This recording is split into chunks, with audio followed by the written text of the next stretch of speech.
Obsessive Compulsive. Hello. I suffer from obsessive compulsive disorder, which is an anxiety disorder in which people have unwanted and repeated thoughts, feelings, ideas, or behaviors. In other words, my life is a systematic pattern. But yesterday, I experienced a flaw in my own system. I awoke that morning in my lakeside home promptly at 6:45 a.m., as I do every morning. Before leaving my bedroom, I made sure to touch the doorknob 3 times. I have to. I need to. On my way down the stairs, I made sure not to step on the second to last step. I never touch that step. I just can't. I made my usual breakfast of toast, scrambled eggs, and black coffee. I never eat anything else in the morning, just always those 3. Turning on my iPad, I made sure to check the local news headlines like usual. But today, something was missing. I couldn't place my finger on it. Did I forget something? The strange feeling lingered with me all the way to my car. On my way out the front door, I made certain to lock my door, then unlock it, then lock it again. Driving to work, I couldn't help but feel like a part of me was missing. What did I miss?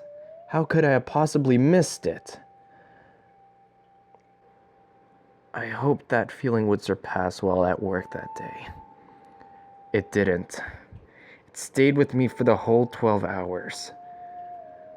I left the office around 6:45 p.m. to head back home. About 25 minutes into my commute, I stopped for the red traffic light at the intersection of Marbury and Westway. But as the light turned from red to green, I couldn't help but that strange sensation again. The only other person near me was a man driving behind me. He blared his horn for me to get going, but instead of accelerating, I just unrolled my window and motioned for him to go around me. He did.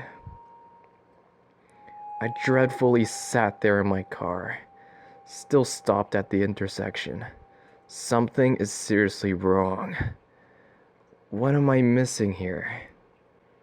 I made sure to touch everything in my car, hoping that it would spark my memory. I touched the dashboard, the leather seats, the emergency brake, and even the roof. It did nothing for me. My hands began to tremble as I slowly drove away.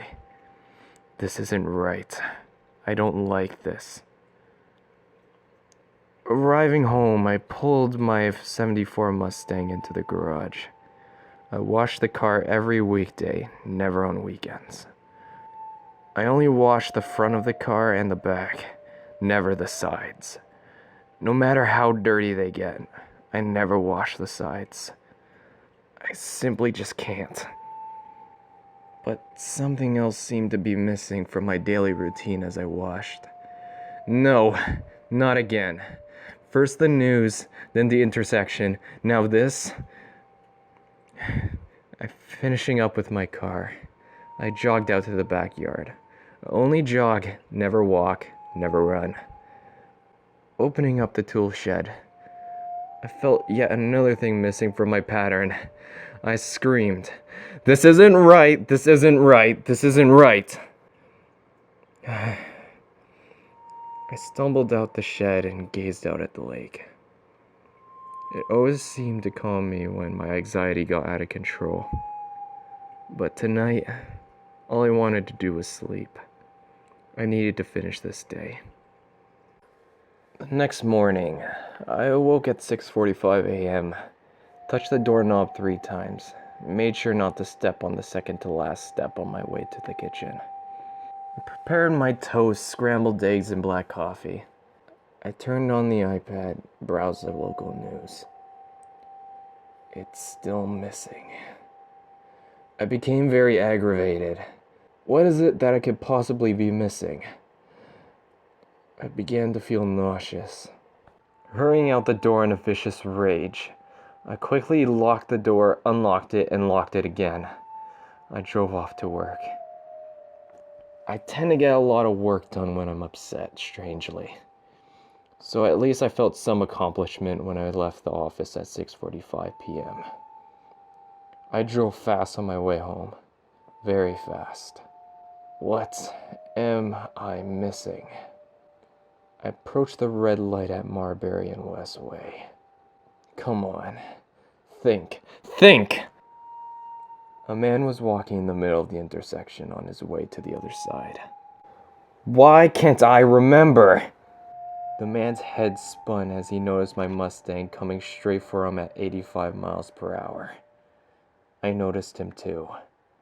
A wave of horror crossed over my face as I watched him dive to one side. I swerved in the same direction. A loud clunk was made as I crushed the man underneath my vehicle. Oh God. Jumping out of my car, I hesitated on what to do. He lay there writhing in agony, making horrendous guttural wails. I popped open the trunk to my Mustang, lifted the screaming man, and heaved him in. I drove. Upon opening my garage, I made sure to wash the blood off the front and rear of the car. The sides were not necessary. After dragging his broken body out to the backyard, I jogged to the shed. Inside were black garbage bags, cinder blocks, and a hacksaw. After dismembering the man, I was able to fit both the remains and a cinder block into the bag. Dropping him into the lake was all that was left to do. The following morning, I made sure to wake up at 6:45 a.m., touch my doorknob 3 times before skipping the second to last step on my way to the kitchen. While eating my toast, scrambled eggs, and black coffee, I browsed the local news on my iPad. The top headline: Hit and run serial killer strikes again. I smiled. Back to normal.